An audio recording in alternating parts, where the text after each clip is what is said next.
Driving a wagon tells people that you're confident, that you know what's up. When me and my friends see a dude pull up in a wagon, we think, damn, that guy knows ball. Last Sunday, I attended Wagon Fest at the Petersen Automotive Museum here in Los Angeles, California, and I was so inspired, so moved by how cool these long cars are. And I put together a list of 11 of the coolest wagons ever made, starting with Volvo 240 or 245 is the wagon. This car is Catholic. I don't know if it's nostalgia or the simplicity of the design, but these just really represent the idea of something that's kind of not cool actually being really freaking cool if you think about it. It seems like every cool dude in Louisville when I was growing up drove a Volvo 240, and if it was a wagon, chances are that that guy was in a band. They're just a really good, really square car that you can fit a freaking coffin in.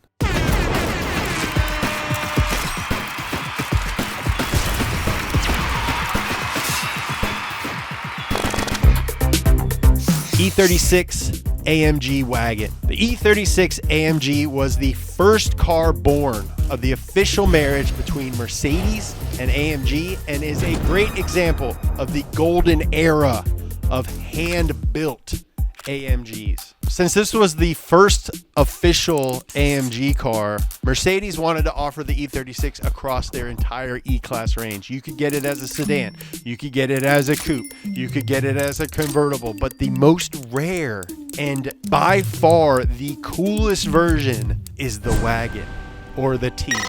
They put T at the end of it. The car is powered by a tuned 3.6 liter M104 inline-six engine, delivering a silky, linear power delivery that journalists often compared to the feeling of a baby V12. It had a quicker steering ratio, a smaller steering wheel, which I love, and brakes borrowed from the SL500.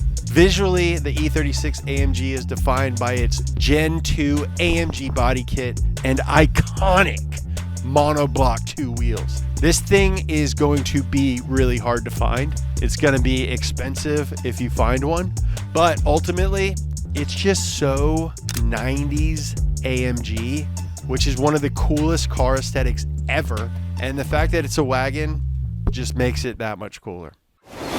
Buick Roadmaster limited estate wagon.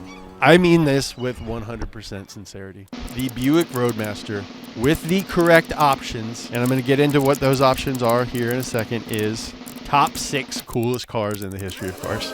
Body on frame construction, 4,500 pound curb weight, 220 inches long. That is 2 feet longer than a 2026 BMW X5. Turns? What are those? Start me at one coast and point me to the other coast, and I'll see you at the beach, brother. The 1996 Buick Roadmaster Limited Estate Wagon is the holy grail. It came with a detuned version of the Corvette's LT1 V8, and the Limited came with heated leather seats that are huge and Dynaride air leveling suspension. Now, if you get it with some options, it's wicked. Like the V92 towing package, which added a mechanical engine fan, heavy-duty cooling, an LSD, and 323 gears, which made it feel much faster off the line than the standard 256 or 293 gears. While a lot of modern cars have panoramic sunroofs, Buick did it first with the Vista roof. This was a fixed tinted glass panel directly above the second row seats. It gave the rear passengers a view of the sky and made the already massive cabin feel even more cavernous. It usually came with a matching Vista shade so that you didn't get sunburnt on family road trips. It had a magic two-way tailgate, which could open either like a truck, so you could sit on it, or like a door, depending on how you pull the latch, which is really nice because there's also a rear-facing seat back there. So when you're a kid, you can flip off truck drivers, and your mom is like, why does your dad keep getting his ass kicked at the rest stops? I want one of these so bad with big cams and a lumpy ass idle. I would need a bigger driveway though. Lexus IS300 SportCross or Toyota Altezza Gita. I absolutely love the Lexus IS300. It is one of the best looking cars of the era that it came out of. The SportCross is the wagon version. Sport and cross are two words that were used in the early 2000s to suggest that you can do activities. So the SportCross is obviously the IS300 for people who are fans of various activities like snowboarding or mountain biking. Cool guys stuff that requires cargo space. In stock form, the SportCross could be a perfect daily driver. But this one is tough because of its potential. It was almost so good, but in stock form, it's only pretty good. In the States, the IS300 came with a naturally aspirated 3-liter inline-6 2JZ GE, which is a fine engine. It's the naturally aspirated version of the legendary 2JZ GTE. Now, unfortunately, while the sedan was available with a manual, the SportCross only came with an automatic. Now, in Japan and parts of Europe, the SportCross was called the Altezza Gita, and it came with the Beams 3S GE, a super high revving 4-cylinder with a crazy racing pedigree. It was also available with a manual. So the temptation to swap in a manual from a sedan or an engine and transmission from Japan is definitely there, and I tend to swap engines into things. So if you want to take your whole car apart and source parts from around the globe, you could have a really cool wagon. But if not, in stock form, this is a really cool, really good looking, totally reliable, and cheap to maintain daily driver with a great interior. But if you wanted to, Volvo V70R. The second generation Volvo V70R, in my opinion, is the culmination of a legendary run of performance Volvo wagons. 850R, awesome. First gen V70R, awesome. Second gen V70R, awesome. They took everything that they learned from those first two, honed it, built on it, squeezed it, juiced it, cooked it up, smoked it, and the results are incredible. It's powered by a turbocharged 2.5 liter 5-cylinder engine making around 300 horsepower. Power goes through a Haldex based all-wheel drive system and a 6-speed manual transmission. It has 4-piston Brembo brakes with 13-inch rotors. They worked with Öhlins, legendary suspension company, to develop a proprietary electronic suspension system called the Continuously Controlled Chassis Concept, or 4C. The interior on the V70R is one of the coolest and most unique interiors in all of car history. Every piece was designed to suggest precision and engineering instead of luxury. The shifter, it ain't got a boot. It's just a little baseball thing. And apparently it was designed to look like a piece of laboratory equipment, which is like the most Scandinavian thing I've ever heard. The gauges are made out of brushed aluminum and anodized in this like beautiful blue to mimic the dial on a luxury watch. The heavily bolstered seats are designed by an orthopedic surgeon, and they came available in 3 color options, all named after deserts. The most popular and highly sought after is Atacama, which is this like undyed, minimally treated aniline leather. It looks like a baseball glove, and it ages with like patina that you either like or you don't. But my personal favorite is Nordkapp, which is like this really dark metallic blue. 2.5 liter 5-cylinder blue interior. This car was incredibly advanced, and at this point it's pretty old, which means all that stuff could be broken and might be expensive to fix. The differential and the suspension both have ECUs, so shop carefully. But 5-cylinder turbo, Brembos, Haldex, Öhlins, blue interior, spaceball shifter. There's a name some men whisper but never speak out loud. David. 28 grams of protein, 150 calories, 75% of him is protein. The rest is mystery. I've known many things in this life. The crash that follows sweetness, the hunger that returns too soon, the bar that promises everything and tastes like nothing. I've outgrown them all. I reach now only for one. David. Take the first bite. Soft dough, quiet snap of crisp, a bold flavor that lingers long after. And when the moment calls for something richer, more of a dessert, reach for bronze, fluffy marshmallow, a layer of rich chocolate, indulgence without consequence. The same discipline, dressed for a darker hour. This is not fuel. This is not a thing you grab and forget.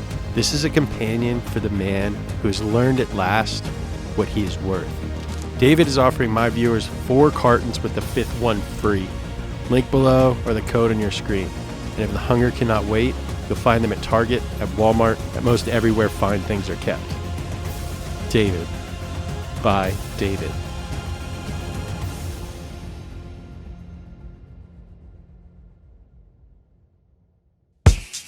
Cadillac CTS-V. You knew this one was going to be on here. Quite frankly, I have no idea why this car exists. It's like a Therizinosaurus. Big, sharp-looking, powerful, scary, but I kind of really want one, and I always have. In 2011, Cadillac blessed the world when it took a 6.2-liter supercharged LSA V8 from the Corvette and stuffed it into a sharp station wagon. And I do not mean sharp like, hey, that's a sharp-looking car. I mean sharp like, don't touch that car. It looks sharp. With 556 horsepower and 551 pound-feet of torque shooting straight to the rear wheels, this abomination went from 0 to 60 in roughly 4 seconds. On your way to IKEA to pick up a bedside table, which could fit in the back. It had a 6-speed manual transmission, a suede steering wheel, and an infotainment screen that rose out of the dash like a coffin in a flood. And it topped out at 185 miles per hour. Again, I don't know why they did it, but I'm glad that they did. Dodge Magnum SRT8. You want something kind of like the CTS-V, but easier to find and way trashier? Get yourself a Dodge Magnum SRT8. I'm allowed to say that because I have a Dodge tattoo. This is just another product of a more hopeful time in America, when burgers were thick, pants were tight, and gas was cheap. 6.1 liter Hemi V8, 425 horsepower, 420 pound-feet of torque, 0 to 60 in 5.1 seconds, and a top speed of 170 miles per hour, brother. My favorite part of the SRT8, other than the fact that it exists, is the ability to swap the front ends with other Chrysler cars from that era. You want to make your Magnum look like a Temu Bentley wagon? Throw on a Chrysler 300 hood, fenders, headlights, front bumper, and upper radiator support. You got yourself a 300 Magnum. If you aren't scared of a little fabrication and bodywork, i.e. grafting the back half of the Magnum's front fenders to the front half of a Charger's front fenders, well then do it, brother. You got yourself a Chargum. And if you're not afraid of a lot of fabrication and bodywork, you can add a Challenger front end and have yourself a genuine homemade Dodge Chalum. I would keep mine relatively stock.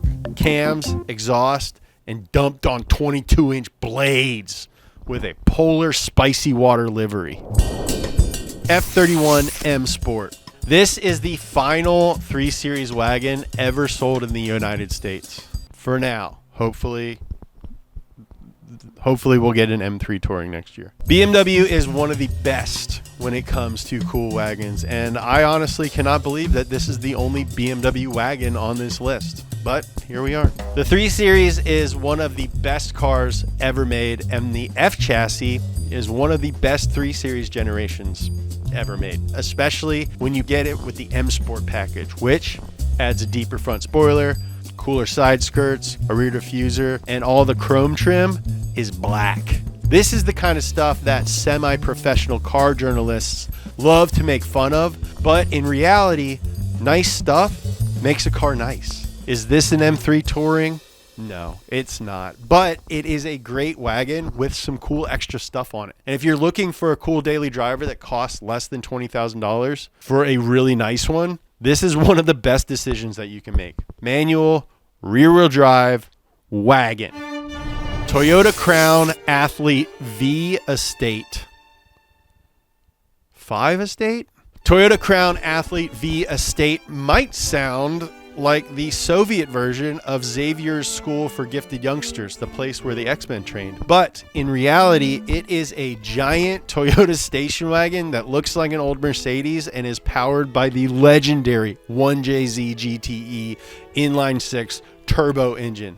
These things look awesome, and if they're spec'd out correctly, they come with some of the coolest, quirkiest, straight up fanciest options that we have come to expect from Japanese luxury cars of this era.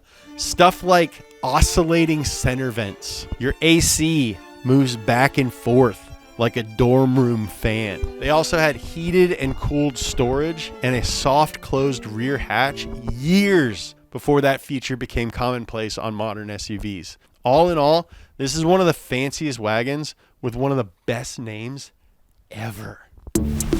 Audi Avants. A ton of them. Audi has spent the last 3 decades transforming the station wagon from a utilitarian version of other cars with more room for groceries into a high-performance status symbol that melts faces and induces boners across the globe. They made up an entire name for them. Avant, which is French for before, which is weird because they're German. And really, the thing that makes it a wagon comes after the rest of the car. I don't pretend to understand. They're innovative. And they have made some bangers. RS2 Avant, the OG, 5-cylinder turbo, co-developed with Porsche, actual Porsche parts on it that say Porsche. V5 RS4, one of my favorite cars in the history of cars. Twin-turbo V6 developed with Cosworth, available only as a wagon, 380 horsepower, in 2001. C5 RS6, same era as the B5 RS4. Twin turbo V8, also developed with Cosworth, 444 horsepower in 2001. B7 RS4 Avant, 4.2 liter V8, 8,250 RPM redline. I love a high revving V8. C6 Audi R6, 5 liter twin turbo V10 in a wagon. More powerful than a Ferrari F430. C7 RS6 Avant, twin turbo V8. They moved the turbos between the cylinder banks. Pretty commonplace now, very new back then. 553 pound-feet of torque, available at 1,700 RPM. I've had kind of crappy cars that were pretty broken that idled at 1,700 RPM. And the new RS6, it has almost 600 horsepower from a twin turbo V8. It is so long and is honestly the coolest car that an adult can drive. While other brands might design a car and say, hey, let's make a wagon version, Audi has the balls for some reason to say, hey, maybe the wagon is the best version. Or even sometimes, maybe the wagon is the only version. Let's turbocharge it. Let's make it all-wheel drive, and let's give it freaking fender flares. Thank you guys for watching this video. I hope that you found your new car. If you have a sick wagon, tag me on Instagram. I'd love to see it, at James Pumphrey. We make videos about all kinds of stuff, clothes, design, getting out in nature. We make videos about feeling better about various things in life. Go check some out, and if you like more than one of them, maybe think about hitting that subscribe button. I got a kale Caesar salad with salmon sitting right there. I'm gonna go crush it. I love you.